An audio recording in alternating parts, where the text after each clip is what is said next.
For more than 8 decades, our family has been involved in providing employment and social services to the Filipinos.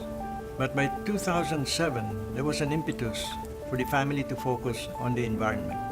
I note that while billions of resources are being allocated by government and foreign donors to build the resilience of communities for climate-related risks, however, there is less attention given to generate scientific information that will help us solve the problem.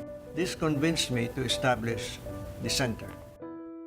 Well, if there's anyone who's influenced so many of us, not only in the family, but even here within the corporation on the environmental side, it's always been my father, no? And our chairman emeritus. Climate change wasn't even an issue in the headline, it wasn't even, but he was always so much for nature. And so, from that standpoint, he's always injected the environment in almost everything we did. Here, when you look at the environment today, probably the greatest threat to the environment, to biodiversity, to everything that we have, as a planet, is really climate change. When we conceptualized the center, the Philippines, we were hit by a string of very, extreme typhoon events.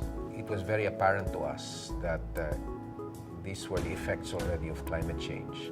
When the OML Center was conceptualized, we specifically saw a gap in one area. It was on the area of adaptation.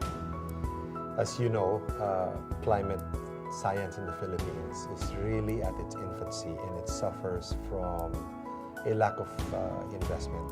And what we wanted to do was put very targeted investments that would hit several high notes. And among these high notes were helping our communities adapt to coming climate change, but also building the capability of our local institutions.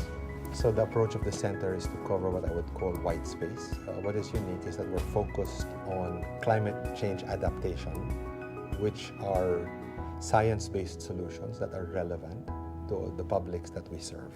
It's science-based, but it's very important also that we're able to make it usable science. It has to be that way because in order for us to adapt to what's coming, we have to know what's coming. So you need basically a lot of scientists to tell you, okay, this is likely what's going to happen to a country like the Philippines.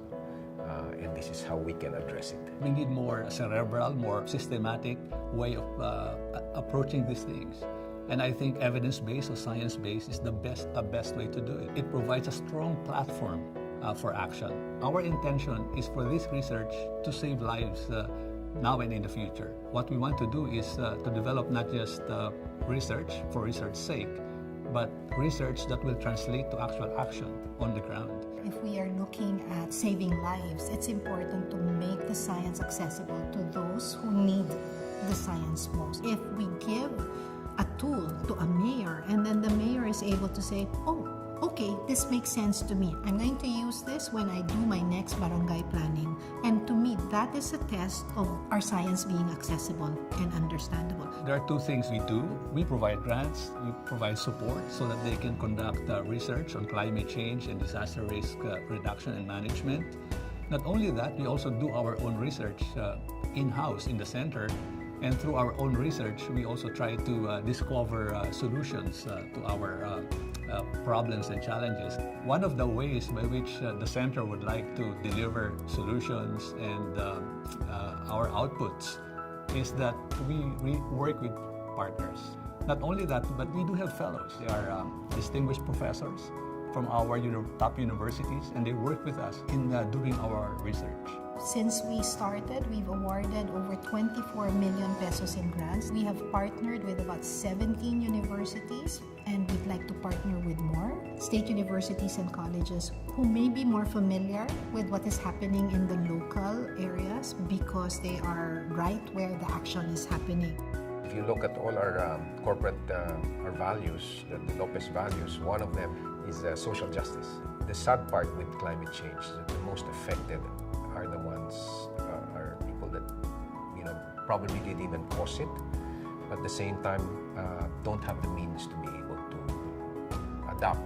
I think part of social justice means that we're able to get them to help them adapt to this new world, and to make them more resilient.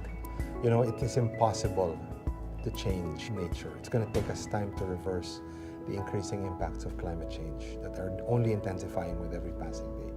You know, we truly believe that with science-based solutions, with relevant solutions, we are creating impact one life at a time.